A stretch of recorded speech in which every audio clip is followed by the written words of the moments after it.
Hello friends, welcome to your channel Pharmagonist. जैसे कि मैंने कहा था, मैंने दूसरा पार्ट बना लिया है उसका। और जो आज का जो टॉपिक है रूट ऑफ ड्रग एडमिनिस्ट्रेशन, मैंने उसका पहला पार्ट जो लोकल रूट है वो डिस्कशन कर लिए हैं। जो भी ये वीडियो देख रहे हैं तो पिछला वाला वीडियो देख लीजिए तो आपको क्लियर हो जाएगा। तो दूसरे की तरफ चलते हैं। दूसरा है आपका सिस्टमिक जो सर्कुलेशन है, वो सिस्टमिक रूट है। वो सिस्टमिक रूट के बारे में आज हम बात करेंगे। तो सिस्टमिक रूट के बारे में पहले बात करने से पहले मैं बता देना चाहता हूँ कि सिस्टमिक रूट होता क्या है। तो सिस्टमिक रूट है, हम इसको ऐसे डिफाइन कर सकते हैं, जो absorption in the blood stream. आपका जो ड्रग आप लेंगे वो आपका डायरेक्टली आपके ब्लड स्ट्रीम में जाके ही ऑब्जर्व होगा। ये रहा उसका पहला पॉइंट आपका सिस्टमिक रूट का। और दूसरा रहा आपका distribution through out the body. आपका होलसेल जो बॉडी है वो बॉडी में आपका जो ड्रग है वो पूरा सा पूरा डिस्ट्रीब्यूट हो जाएगा। और ये जाएगा कहाँ? जहाँ की आपका साइट ऑफ एक्शन है, जहाँ पे आपका प्रॉब्लम है वहां तक ये सोल्यूशन, जो ड्रग नामक सोल्यूशन है, वो ड्रग आपका जाएगा वह साइट ऑफ एक्शन के लिए। ओके, तो हमने क्लियर किया जो सिस्टमिक रूट का डेफिनेशन यही है कि ब्लड स्ट्रीम को जाएगा और ब्लड स्ट्रीम में अब्जॉर्ब होगा। ओके, देन हम चलते हैं क्लासिफिकेशन की तरफ। तो क्लासिफिकेशन में हमने पाया कि जो हमारा सिस्टमिक रूट है वो मैंने 5 कैटेगरीज किए हैं। पहला है आपका ओरल, दूसरा है आपका सॉफ्ट और बकल और रेक्टल और इन्हेलेशनल एंड नाजल। तो मैंने इसको 5 कैटेगराइज किया है, तो आपको इजी होगा समझने में और आपको बहुत ही अच्छा लगेगा ये जानकर के हमने ये क्लासिफिकेशन को पूरा का पूरा खत्म कर लिया है। तो पहले चलते हैं ओरल की तरफ। तो बचपन से आज तक आपने ये ओरल का नाम बहुत बार सुना होगा, क्योंकि बहुत ही पॉपुलर और कॉमन वे है ड्रग एडमिनिस्ट्रेशन करने के लिए। तो administer through out the mouth, आप अपने माउथ से आप वो ड्रग लेंगे तो आपका इफेक्ट दिखाएगा। तो ये आपका ओरल रूट रहा। तो डोसेज फॉर्म क्या है कि कौन कौन से फॉर्म में हम उसको ले सकते हैं? पहला तो है आप लिक्विड डोसेज फॉर्म में ले सकते हैं, और आप चाहें तो आपका सॉलिड डोसेज फॉर्म में ले सकते हैं। सॉलिड डोसेज फॉर्म में आपका आया टैबलेट, कैप्सूल, और लिक्विड डोसेज में आया आपका एलिक्सर, सिरप, इमल्सन और मिक्सचर्स। ऐसे बहुत सारे रूट हैं और इसको हम क्लासिफाई करेंगे दो तरह से। एक है एडवांटेजेस और दूसरा है आपका डिसएडवांटेजेस। हमारा जो ओरल रूट है वो एडवांटेजेस क्या दिखाते हैं, क्योंकि जो ओरल ड्रग है हम ओरल एडमिनिस्ट्रेशन करने के बाद हमें क्या क्या पॉजिटिव मिलती है।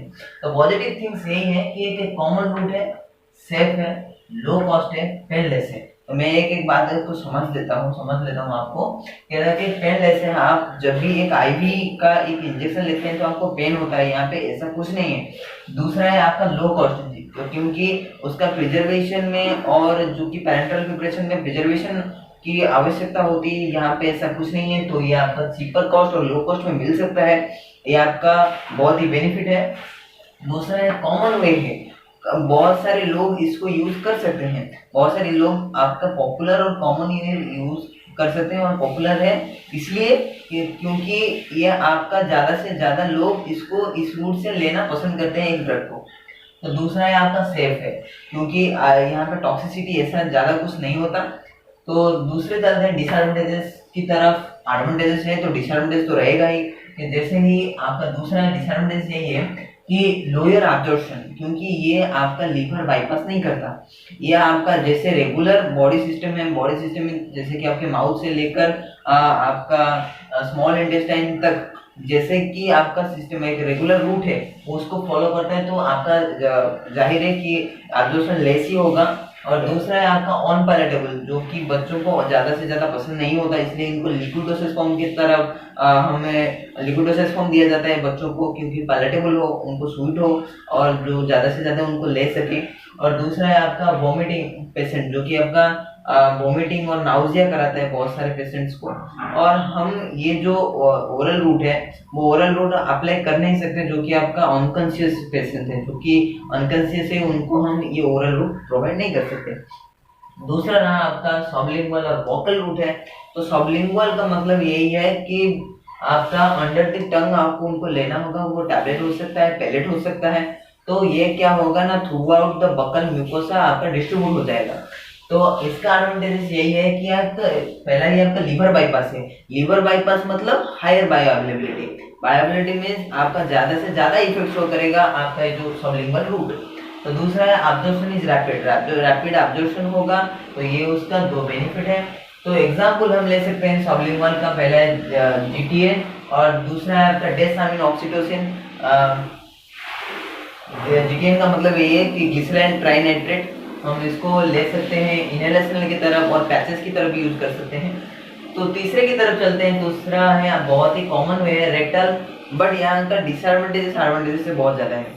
तो क्यों put into the rectum as suppository, suppository में क्या होता है ना, हमने रेक्टम में उसको इंसर्ट करते हैं तो आपका जाहिर है कि एब्जॉर्प्शन ज्यादा होगा, पर डिसएडवांटेजेस बहुत सारे हैं, जैसे कि अनप्लीजेंट, बहुत सारे लोगों को अच्छा नहीं लगता इसको अपने रेक्टस में ये जो रेक्टल रूट है वो यूज करने के लिए। दूसरा है आपका इरिटेंट, बहुत इरिटेट है, और not for the unconscious patient, unconscious patient का आप ये प्रोवाइड नहीं कर सकते। तो दूसरा है आपका एग्जाम्पल क्या है रेक्टल रूट का, तो पहला है आपका डायजेपाम और इंडोमिथासिन, ये दो ड्रग मैंने चूज किया एग्जाम्पल की तरह कि जो रेक्टल यूज है वो रेक्टल में हम ये दोनों ड्रग को ले सकते हैं। तो चौथे की तरफ चलते हैं, बहुत ही इंपॉर्टेंट है इनहेलेशनल। इनहेलेशनल में क्या होता है, एक स्पेसिफिक जो वोलेटाइल ऑयल होते हैं, जो कि लोअर बीपी में माने कम टेम्परेचर में क्या होते हैं, इवापोरेट हो जाते हैं, उस टाइप के ड्रग को हम कैसे लेंगे ना, इनहेलेशनल की तरफ से लेंगे।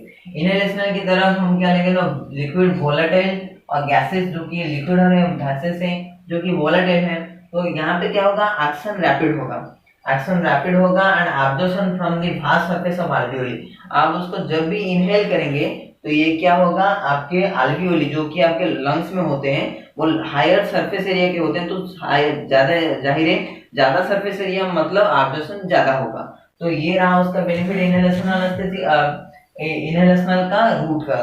तो एग्जांपल हमने ये लिया कि एग्जांपल है आपका जनरल एनेस्थेटिक, बहुत सारे जनरल एनेस्थेटिक्स हैं जो कि इनहेलेशनल रूट में लेते हैं तो उनका एफिकेसी ज्यादा होगा। तो पांचवा है हमारा नाजल। नाजल रूट सबको याद रहता है कि नाजल में हमने कहाँ लेना, अप्लाई होंगे mucous membrane of nose, mucous membrane of nose में हम उसको अप्लाई करेंगे। एडवांटेजेस ये है कि लीवर बाईपास है, लीवर बाईपास आपका ये मतलब यही है कि बायोअवेलेबिलिटी ज्यादा होगा और ये ड्रग जो भी है आपका एफिकेसी ज्यादा शो करेगा।